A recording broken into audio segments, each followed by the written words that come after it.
warm welcome. You're watching Leaders of Tomorrow on ET Now. This is the brand new edition, 11 seasons of empowering India's small businesses. I'm Sunanda Jayasheelan, and on the show today, we are bringing you the LOT Budget Edition in association with Assocham, decoding the impact of Budget 2023 with some of India's sharpest minds. This is the third decoding we're going to be doing for India's small businesses. Let me quickly dive in then and introduce our experts. First up, Sumant Sinha, President Assocham CMD Renew Power. Ajay Singh, Senior Vice President Assocham CMD Spicejet. Vineet Agarwal, Immediate Past President Assocham MD TCI. Rahul Garg, Chairman Direct Tax Council Assocham. And Chirag Baijal, Co-Chair Manufacturing and Capital Goods Council Assocham. He's also the MD of Carrier.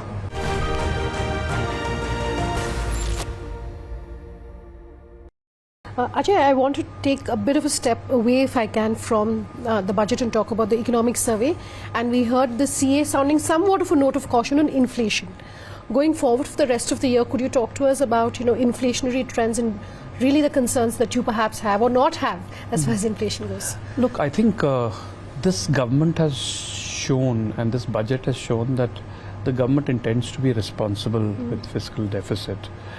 I think monetary policy has been pretty conservative as well, and I think we heard recent comments by the governor of the RBI saying that it's perhaps time to start reducing interest rates. That shows a high degree of confidence that they feel that inflation is under control.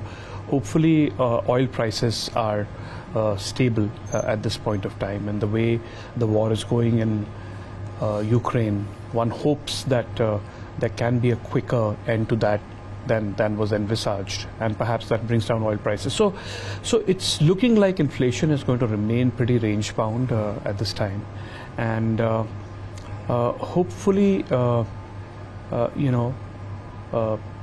fiscal deficit comments on 25-26 and the target of 4.5%, that will help as well. Honorable Speaker, sir, fiscal management. 50 years interest-free loan to states. The entire 50-year loan to states has to be spent on capital expenditure within 2023-24. Fiscal deficit of states. States will be allowed a fiscal deficit of 3.5% of GSDP, of which 0.5% will be tied to power sector reforms. The revised estimate of the fiscal deficit is 6.4% of GDP, adhering to the budget estimate. The fiscal deficit is estimated to be 5.9% of the GDP.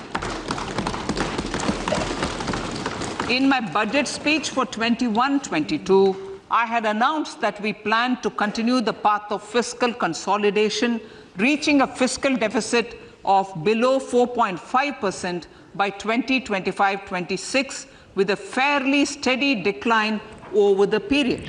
Rahul, would you like to add to that? I would just say that this being the pre-election year, you can rest assured there is no way inflation would go out of hand. Sure. Both the fiscal policy and monetary policy would wrestle it out to make the inflation contained. Most experts saying cautiously optimistic when it comes to the overall economy. Yes, it's looking a lot better, and like I said, this is also the year of the G20. And the government is, I think, very keen to show the world how well they've done. And I think a lot of the budget this time was about that. It is a G20 budget. And it is a reflection on how well this country has been managed in a crisis, and how well this economy has been managed in a crisis. Sure. Ajay, I do want to talk to you about the PPP that's been announced for tourism, for a lot of sectors, but including for tourism, and the impact, positive of course, that industries like yours are going to see from that. I think, again, this is part of a process. This regional connectivity is a policy of this government. The UDAN scheme, which is a regional connectivity scheme, is one of the most successful schemes of this government. It has enabled this country to connect on the aviation map 60 or 70 small towns that had never been connected before. So it's been tremendously successful, and I think this particular budget takes it one step forward by saying that, look, it's not only about air travel. We will also look at helicopter travel. We will look at seaplanes and other modes of connecting those points which have been unconnected so far. Countries like Maldives have built an entire sector of tourism around seaplanes, for example. And India has water bodies all around the country. And while it's sometimes tough to build an airport and it costs money and it takes time, landing in a water body is significantly cheaper and easier. So I think the Prime Minister has personally been involved in promoting seaplanes. In fact, he took the first ride on a seaplane from Sabarmati to the Statue of Unity in one of our seaplanes. So I think the government at every step is trying to show us that they can be innovative, think out of the box, and it's part of a policy. This is one step, and I'm sure there'll be many. I was reading as well that the government has said that they will develop 50 tourism destinations and develop all the tourism infrastructure around those destinations. So it's not just about revitalizing an airport, it's also about building all the surrounding infrastructure for tourism, and that I think that those are great positives. Okay. Sumant, you said building new India, and that resonates with the theme that we have at the Leaders of Tomorrow, which is ideas for new India. And over the course of all our conversations, that's what we want to tell our small businesses about. What are those new ideas?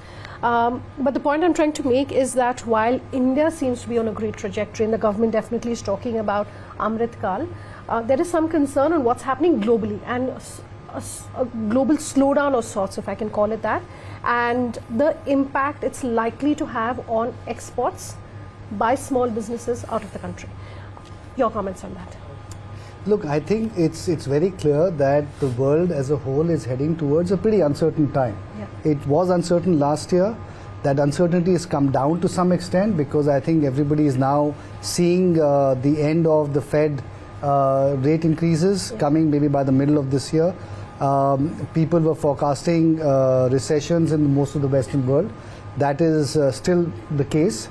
We don't know how the war is going to play out and what the consequential impact of that will be. So, and of course, China is opening up. That has also caused some degree of uncertainty. So, it's been it is a pretty uncertain time. Now, within that, I think India has emerged as a pretty stable place, one of the few bright spots in the global economy. Now, having said that, clearly, given the uncertainty in the external world, exports out of India will be under pressure. And when I say that, I mean that growth might not be as high as envisaged, which means that if there are any MSMEs that are in the export business, they are going to be under pressure. My suggestion to a lot of them, to the extent it is possible, because it is not possible in every business, is to focus on India. I think India is going to grow quite well, as we know, between 6 and 7% more or less this year. I think with the tax cuts and so on, there is going to be, I think, pretty robust demand in the country. So to the extent MSMEs are able to refocus from exports, which might be, as I said, under pressure, towards the domestic market, that could be one mitigating factor that they can look at.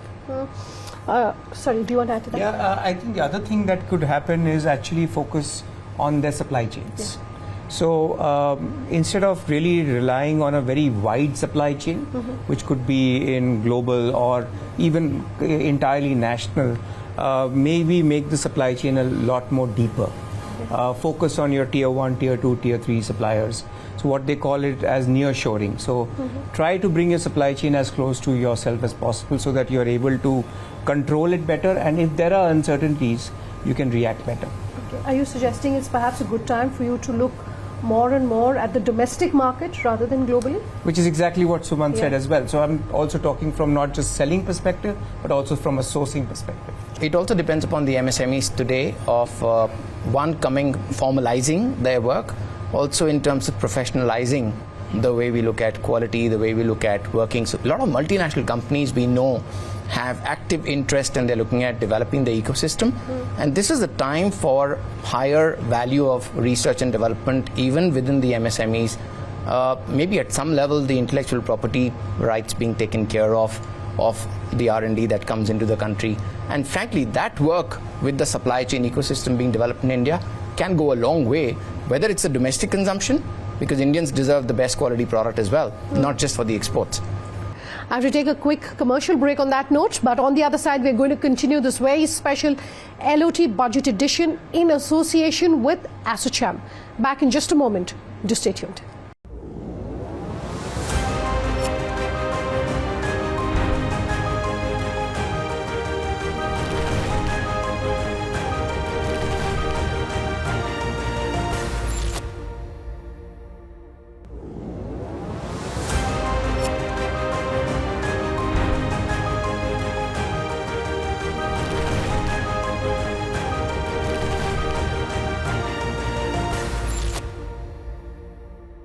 Welcome back. With us here on the LOT Budget Edition in association with Assocham.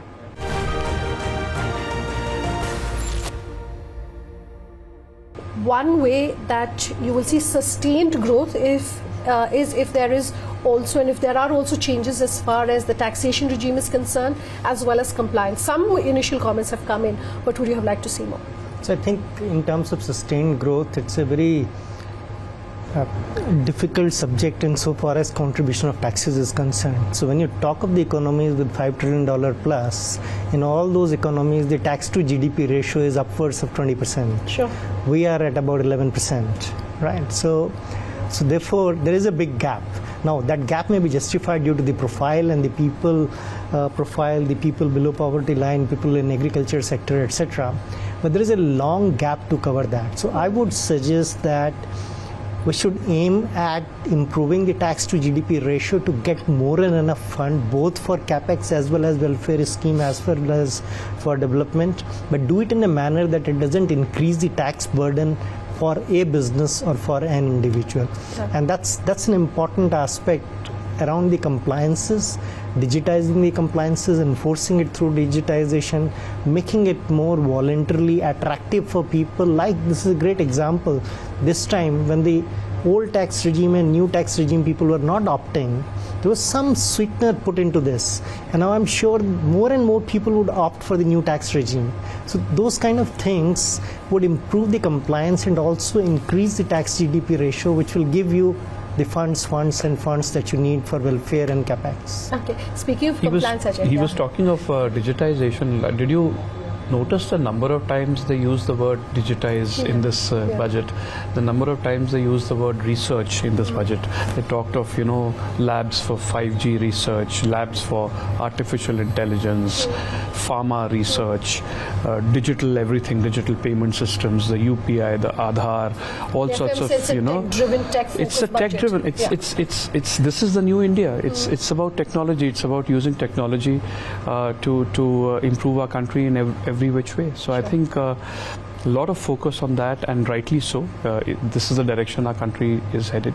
Sure. So just 45% of 6.4 crores returned were processed in 24 hours.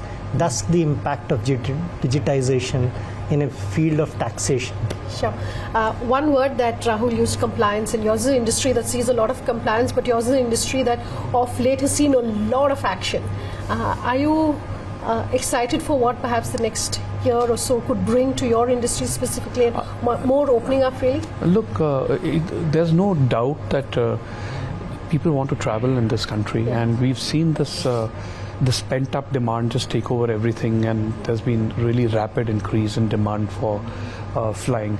And in fact, I think COVID has changed behavior in a way in which people, instead of saving, are saying, okay, let me just go and experience a new place. What's the point of saving? I may not be, live as long as I thought I would, and so might as well go and explore a new place and fly to some new place. And that's a change which will result, I think, in a great deal of growth in the aviation sector. As far as compliances are concerned, of course, it's a very regulated industry, and hopefully we are loosening up a little bit in terms that we are trying to benchmark ourselves with the FAA and the EASA and so on and so forth, and hopefully that will go forward. But another thing on compliances was, of course, that in the whole ease of doing business direction.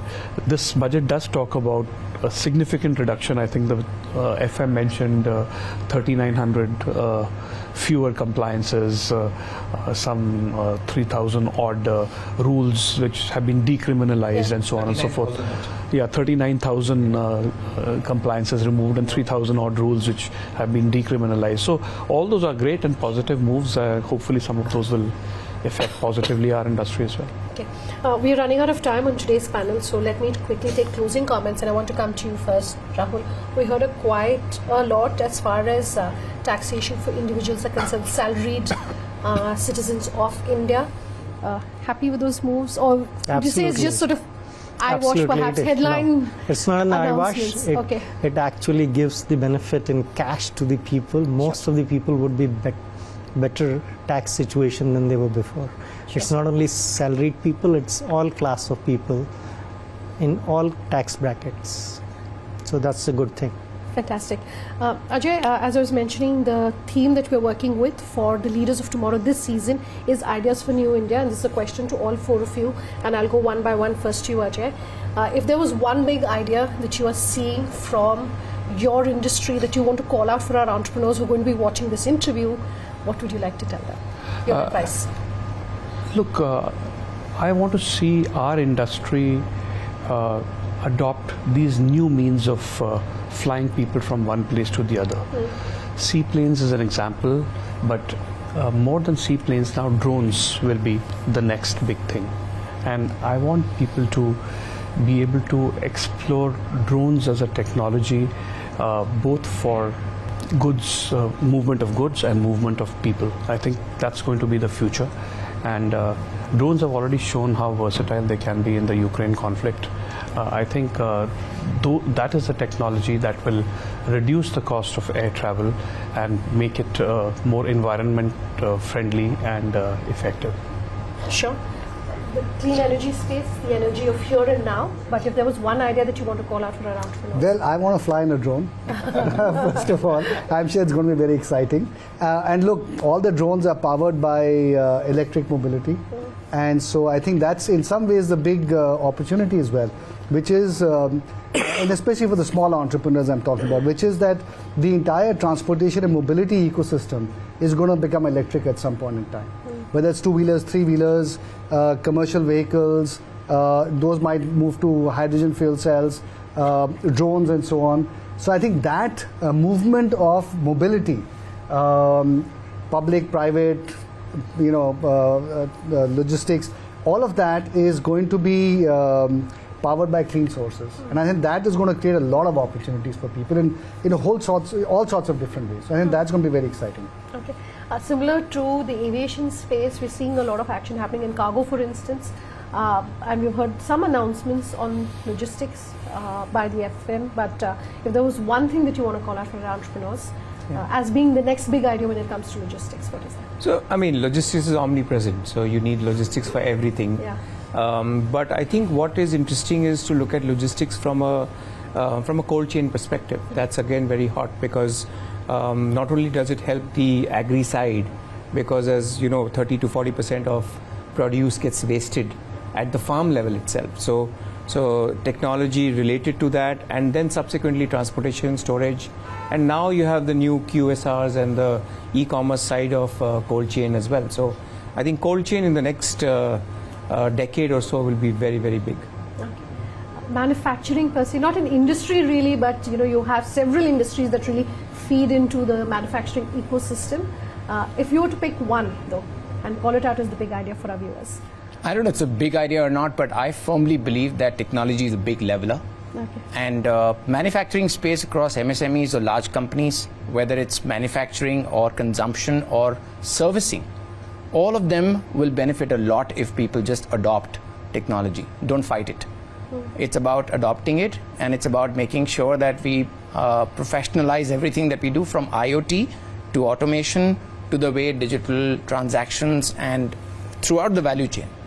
Accepting the fact that this is the future will benefit a lot across a cross-section or larger section of our manufacturing. All right. Chirag, Vineet, Sumant, Ajay, Rahul, thank you very much for your time here on the Leaders of Tomorrow. That's a wrap on this very special IDFC First Bank presents Leaders of Tomorrow. You're watching the LOT Budget Edition in partnership with Assocham. This is me, Sunanda Jaya Seelan, signing off. Thank you so much for watching.